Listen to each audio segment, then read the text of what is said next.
Washington, D.C., 1968. A private martial arts school in the heart of the capital. Two legends face each other on the training floor. One is Bruce Lee, the rising star who claims his Jeet Kune Do is the most efficient fighting system ever created. The other is Jhoon Rhee, the man who brought Taekwondo to America, famous for kicks so fast they blur on camera. What happens in the next hour will humble Bruce Lee in a way he never expected. This is the story of the day. Bruce discovered he wasn't as complete as he thought. 1968. Bruce Lee is gaining recognition. The Green Hornet has made him known to American audiences. He's teaching privately in Los Angeles, building his reputation as a martial arts innovator. His Jeet Kune Do philosophy is spreading. Absorb what is useful, reject what is useless. Bruce is confident. Some say too confident. He believes his system addresses every aspect of fighting. Punching, trapping, grappling, kicking. He studied it all, refined it all. Then he meets Jhoon Rhee. Jhoon is a completely different kind of martial artist. Born in Korea, trained in traditional Taekwondo since childhood. He came to America in 1956 and opened the first Taekwondo school in the United States. By 1968, he's known as the father of American Taekwondo. His specialty is high kicks, spinning kicks, jump kicks, kicks that come from angles most fighters never consider. His students include members of Congress, military officers. Even Muhammad Ali's trainer has studied with him. Bruce and Jhoon meet at a martial arts conference in Washington, D.C. They're both guest speakers. After Bruce's demonstration of Jeet Kune Do, Jhoon approaches him backstage. "Impressive speed and power," Jhoon says. "Your hands are exceptional. But I noticed something about your kicking." Bruce's expression changes. "What about my kicking?" Bruce asks, his tone polite but guarded. Jhoon chooses his words carefully. "Your low kicks are excellent. Your side kicks have good power. But your high kicks lack the refinement of someone who specializes in legs. You rely too much on your hands." Bruce stiffens. "My kicks are effective. I don't need flashy high kicks. They're impractical in real fighting. They leave you vulnerable." Jhoon nods slowly. "That's what many people think. But only because they haven't trained properly. Would you like to train together? I can show you what I mean." Bruce hesitates. Part of him wants to refuse. But another part, the part that genuinely seeks knowledge, is curious. "All right, tomorrow your school." The next morning, Bruce arrives at Jhoon Rhee's school.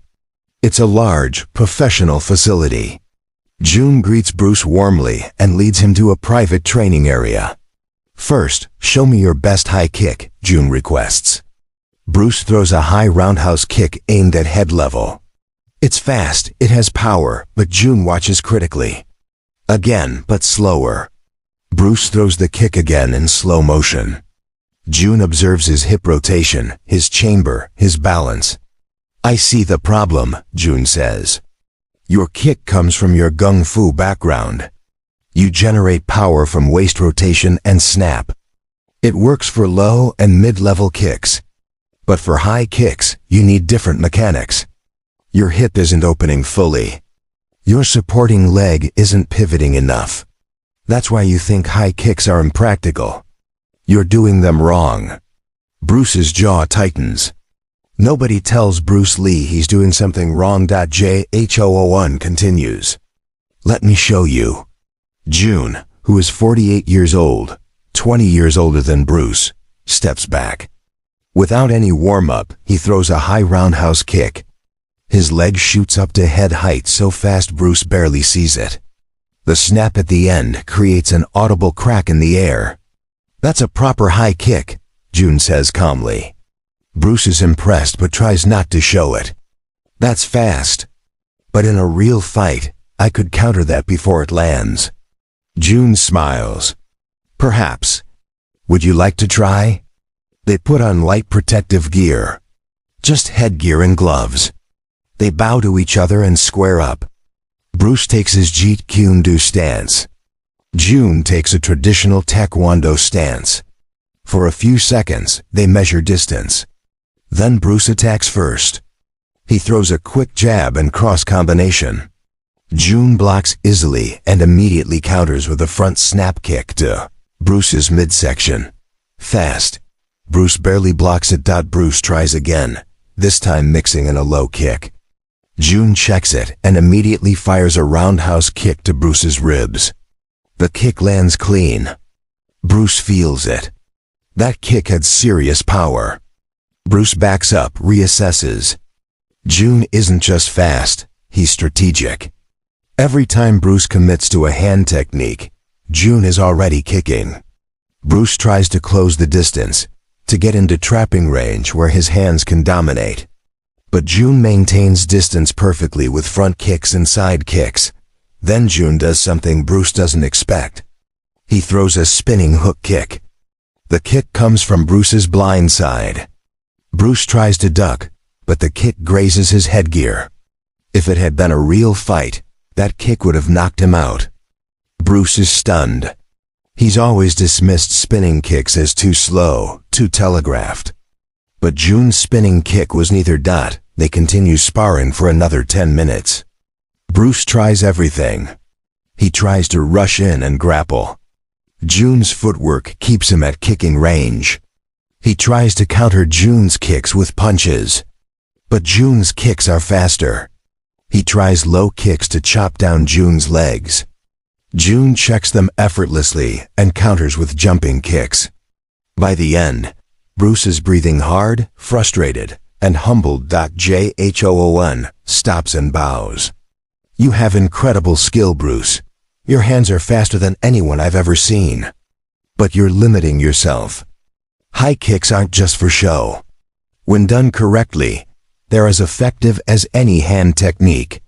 Maybe more, because people don't expect them. Bruce removes his headgear. He's silent, processing what just happened. He just got out-kicked by a man 20 years older. Finally, Bruce speaks. You're right. I've been closed-minded about kicking. My Wing Chun background emphasized low kicks and hand techniques. Will you teach me?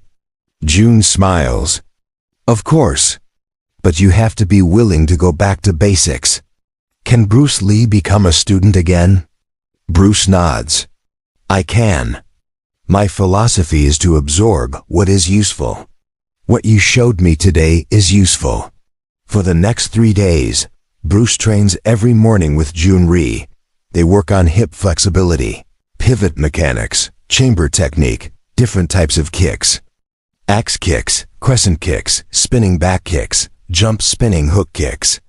Bruce absorbs everything like a sponge. Jhoon constantly corrects his form, pushes him to refine details. On the last day, they spar again. This time, Bruce performs significantly better. His high kicks are cleaner, his balance is better. He still can't match Jhoon's lifetime of specialization, but he's improved dramatically. Bruce bows deeply to Jhoon. Thank you for humbling me. I needed this. I was becoming arrogant, thinking my system was complete. They part as friends and mutual admirers. Bruce returns to Los Angeles with a new perspective. Over the next months, he incorporates more sophisticated kicking techniques into Jeet Kune Do. He works obsessively on his flexibility, spending hours stretching every day. His high kicks improve dramatically. By 1970, Bruce's kicking ability has transformed. In his films you can see the difference. His kicks in The Big Boss and Fist of Fury are faster, higher, more versatile. The famous jump kick in Fist of Fury, where he jumps and kicks multiple opponents. That technique came directly from his training with Jhoon. Years later, after Bruce's death, Jhoon Rhee is interviewed about their training.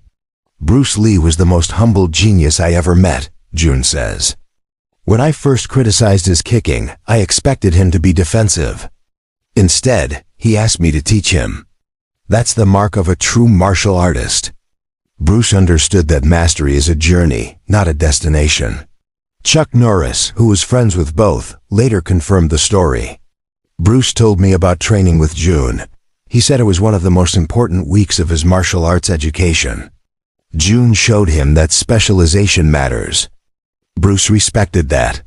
The encounter between Bruce Lee and Jhoon Rhee is often overlooked in martial arts history. But in many ways, it's more significant than dramatic challenge fights. It shows Bruce at his best, not as an unbeatable fighter, but as an eternal student. Someone willing to recognize his weaknesses and work to improve them. Someone who truly lived his philosophy of absorbing what is useful, even when it meant admitting he was wrong.